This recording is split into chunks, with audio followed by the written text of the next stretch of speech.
Alright guys, Epic here, and today I want to talk to you about the best Dark Zone build in the Division. Okay, this is my opinion, and I know a lot of people will disagree with me, but this is what I believe to be the best build in the Dark Zone at this current moment in time.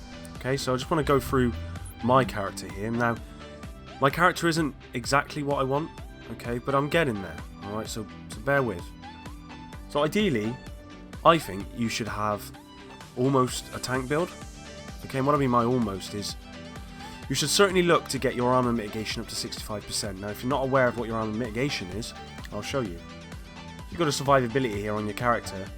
It'll say armor and then it says mitigate 60.81% weapon damage. So that's basically what that means is if a gun's doing 8,000 on a shot to you, then it will mitigate 60% of that, so it's doing what? 3,500, 3,000 to you? Makes a massive difference.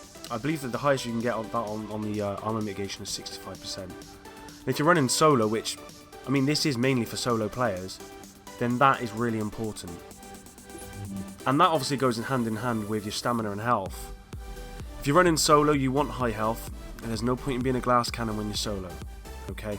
Now the reason I say that is because, and if you're not sure what a glass cannon is, it's someone with high health or high DPS, you know, a lot higher than what I've got, and a very low health. The reason why I say that's a bad option unless you're in a team is because when I go against a rogue, normally I chase them or they chase me or whatever. I normally use my sniper to start with. Now if you've got 50,000 health as your health, I'm going to one-shot you, or almost one-shot you. Most fights start at a distance, okay, and then they get closer. Now if you've got 50, if you can't take a couple of bullets to get closer, you're gonna, then what's the point in even having a high DPS? You're not going to get to use it. So that's why my health is 101 currently. I'm looking to actually improve that and get my DPS as well up at the same time, but that's going to take a bit of tweaking. But ideally you'd want a high health, especially solo. If you're in a team, it doesn't, you can have a high DPS, you've got a team. But solo you want high health, okay, and you want a good DPS, okay. Doesn't have to be amazing. Well, it doesn't have to be 240,000 or whatever. And let's be honest, the stat on there isn't a true reflection of how much damage you're really doing. Okay, so the best way to find it out is to go into the firing range and test your guns out, see what they're doing. Okay, so you want high health, reasonable DPS. Okay, now you kind of want everything to work in tandem, and what I mean by that is if you're running a pulse, which I am currently, then you want your gear to also have pulse critical hit damage, like for example my striker's mask, where it says skill attributes, pulse critical hit damage bonus. Now that just really boosts that pulse, and with someone with such low skill power as well, that really does make a massive difference. Now I believe my holster also, no it doesn't. My backpack also has pulse critical hit damage, which is again really good. Okay, you want that on most of your gear if you can, if not all of it. Especially if you're running pulse, that is, it really does make a massive difference, especially if you've got a low skill power, so your pulse isn't that great. Okay, now if you're looking to use the new gear, okay, then I would suggest running 3 strikers, okay, and running 3 sentries. The reason being is 3 strikers, you're going to get that critical hit damage, which is really important in PvP. Okay, enemy armor damage, you don't have to worry about that. That doesn't actually work on players versus players. That's only for players versus enemies. Okay, so that 50% critical hit damage is going to make a massive difference. Now on sentries, I mean you kind of only really need 2 because you want the headshot damage. I currently don't have it, as you can see, but you get 30% headshot damage. So if you're getting 30% headshot damage and you're getting 50% critical hit damage and you're running a pulse, who needs a massive DPS? At the end of the day, you don't. You're getting the DPS off these sets of items. Okay. Now, again, another piece of another thing that you want to have is your gloves. Okay. Now my gloves aren't the best, but what they do have is Savage, which has to be the best talent on gloves. Okay. Critical hit chance is increased by 13% against targets out of cover. Now, critical hit chance is really important, and I didn't realise this until recently. I was always like, yeah, critical hit damage, yeah, get a 200% critical hit damage, great. But if you've got a 1% critical hit chance, then only 1 out of 100 of your bullets is actually going to make critical hit damage. So what's the point in having critical hit damage? It's going to make no difference. So you want to have a good critical hit chance, so that you can get, so that you can hit those critical hits. Now I don't know what my critical hit chance is currently on this character, 15%. But then obviously you get the added bonus of your pulse, and you get the out of cover bonus as well. So it really does add up. Okay. Now apart from that, I mean, with all my stuff here, everything that I'm doing, all my mods, for example, are firearms, but they all have armor on them. Just because armor is really important, so I'm still getting my DPS up, but keeping the armor there as well, which is great. Now, weapons-wise, it doesn't really matter, to be honest. As long as you've got really good rolls on your weapons, then it doesn't really matter what weapon you're using. I would advise using a submachine gun and a sniper. Okay. The reason being is the submachine guns you get that critical hit damage. As you can see, my submachine gun isn't the best. To be honest, I'm looking for a much better one than that. My sniper, look, it's a 131 gear score, and that, by the way, gear score is also not important. But this thing melts. It really does. Shoots really quick, getting 400k, critical hit headshots per second.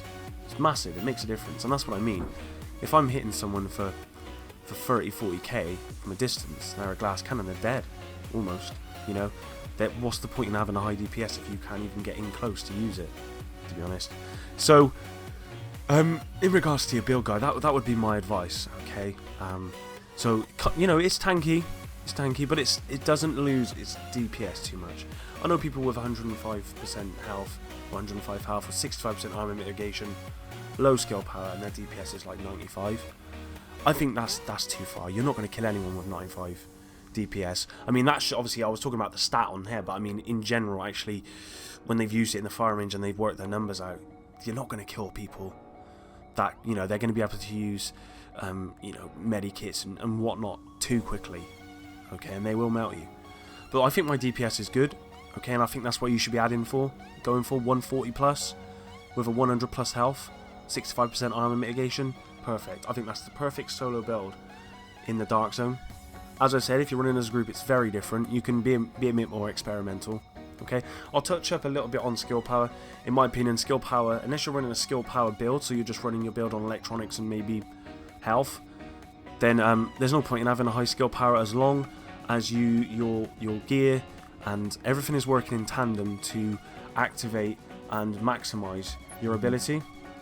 Okay, so for me, the pulse, I'm trying to get everything to maximize that pulse so I don't have to have a good skill power. If that makes sense. And to be honest, I would rather sacrifice skill power to have more health, because unless your sticky bomb is killing someone straight away, which having 20,000 skill power probably is not going to, it's not worth it. It's not worth it, in my opinion. So yeah, guys, that's my idea. Okay, that's what I think is the best build in the Dark Zone after playing the game. Well, currently put 9 days into this game, playing the game quite a lot and getting a feel for the game. Originally, I was a bit of a DPS person, but I'll get melted so quick. And as I run solo most of the time, then I think this is the best build. I can take a hit, okay, but I can still deal damage. That's what you want. You want to be able to take a hit, but still give out damage, okay? But anyway, guys, I hope you have enjoyed the video. I apologise that I haven't been uploading recently. I've been unwell. I'm still not 100%, but I thought I need to get a video out because I had a lot on my mind, and I really wanted to get a Dark Zone build video out. It's been a long time coming. But I really didn't know what was the best one for me. Okay? And guys, remember, it does depend on your playstyle as well. Okay? I do rush, but I sit back as well because I got a sniper. Why wouldn't I use it? Okay? Depending on your playstyle will also make a difference, and it depends on how good you are as well, let's be honest. I mean, I can have 101,000 health, okay? But if I come up against someone who's just a much better Dark Zone player than me, I'm gonna lose. And it doesn't matter how little health they have, I'm going to lose. They're just better than me. That's fine, I can accept that.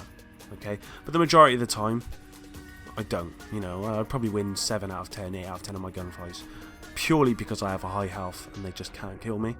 Which is really funny. Oh, by the way, as well, with your abilities, I always run... Don't judge me, guys. I haven't even mastered the first aid, the medipack, all that jazz yet. I know, it's crazy.